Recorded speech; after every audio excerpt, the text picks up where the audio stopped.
Welcome back to gossips carriage. మాటలు లేవు, మాట్లాడుకోవడాలు లేవు. ఆ మాటకొస్తే ఎదురెదురు పడ్డానికి కూడా ఇష్టపడట్లేదు. No shake hands, no courtesy calls. Politics అంటే యుద్ధమే. ప్రెసెంట్ పాలిటిక్స్ లో సీన్ ఇది. పాత తరం పొలిటికల్ లీడర్లతో పోలిస్తే క్వైట్ ఆపోజిట్ గా బిహేవ్ చేస్తున్నారు ఇప్పటి రాజకీయ నేతలు. ఏ మాత్రం తగ్గకుండా వైరమే ఎజెండాగా దూసుకువెళ్తున్నారు. ఏపీ పాలిటిక్స్ లో అయితే రాజకీయ నేతల తీరు చర్చనీయాంశంగా మారింది. లీడర్లు ఎందుకిలా?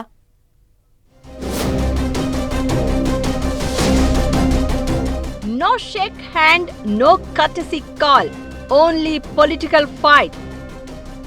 ఎదురెదురు పడడానికి కూడా ఇష్టపడని లీడర్లు, మర్యాదపూర్వక భేటీలు, పలకరింపులకు దూరం. దేశం మొత్తం రాజకీయాలు వేరు, అందులో సౌత్ పాలిటిక్స్ ఇంకా వేరు. ఏపీ రాజకీయాలైతే సంథింగ్ స్పెషల్. ప్రతిరోజు రేపే ఎలక్షన్స్ ఉన్నాయన్నట్లుగా ఫైట్. మాటకు మాట, దాడికి ఎదురు దాడి, తగ్గేదేలే అంటూ దూసుకెళ్తూ ఉంటారు అధికార విపక్షాలు. గత 10 ఏళ్లుగా ఏపీ పొలిటికల్ సినారియోలో లీడర్ల తీరే మారిపోయింది. పాతతరం నాయకులతో పోలిస్తే ప్రజెంట్ పాలిటిక్స్ లో పలకరింపులు, మర్యాదపూర్వక భేటీలు, స్నేహపూర్వక వాతావరణం అనేదే లేకుండా పోయింది. అసలు అధికార విపక్ష నేతలు ఎదురెదురు పడడానికి కూడా ఇష్టపడని పరిస్థితి. అసెంబ్లీ సెషన్స్ బ్రేక్ టైంలో కర్టసీ కాల్స్, ఎట్ హోమ్ వంటి కార్యక్రమాల్లో ప్రతిపక్ష నేతలు పాల్గొనడం వంటి సీన్లే కనుమరుగయ్యాయి.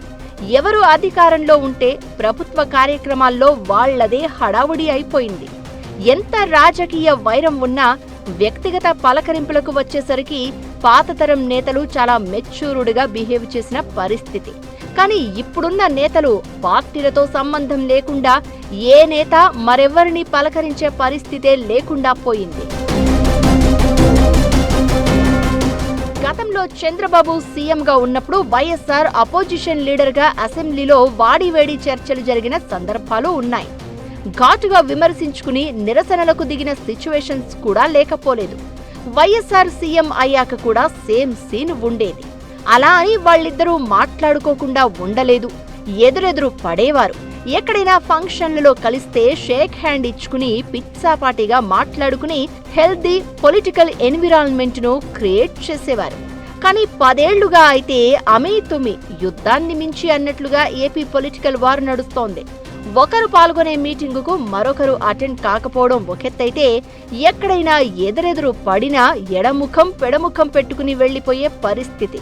ఇది అగ్రనేతల స్థాయిలోనే కాదు, రాష్ట్ర స్థాయి నేతల నుంచి గ్రామస్థాయి కార్యకర్తల వరకు ఇలాంటి పరిస్థితులే కంటిన్యూ అవుతున్నాయి.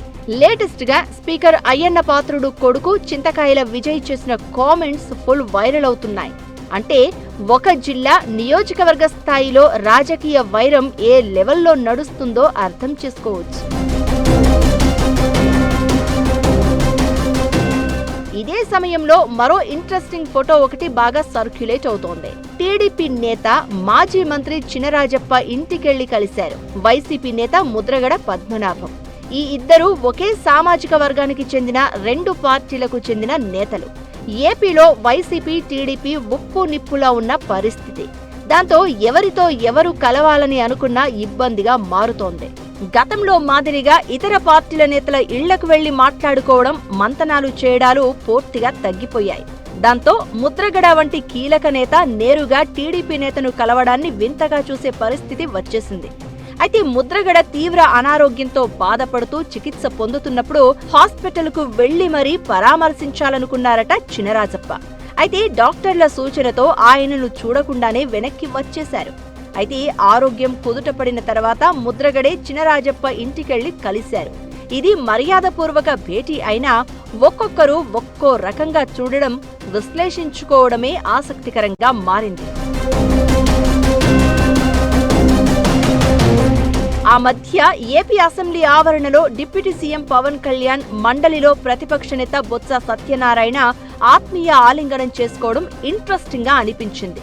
అసెంబ్లీ వెలుపల పవన్ కారెక్కేందుకు వస్తూ ఉండడాన్ని చూసి వైసీపీకి చెందిన ఎమ్మెల్యే పెద్దిరెడ్డి రామచంద్రారెడ్డి, ఎమ్మెల్సీలు పక్కకి వెళ్లిపోయారు. అదే సమయంలో బొత్స సత్యనారాయణ ఎదురుగా నిలబడి పవన్ కు నమస్కారం పెట్టారు. బొత్స స్పందన చూసి పవన్ ఆయనకు ఎదురెళ్లారు.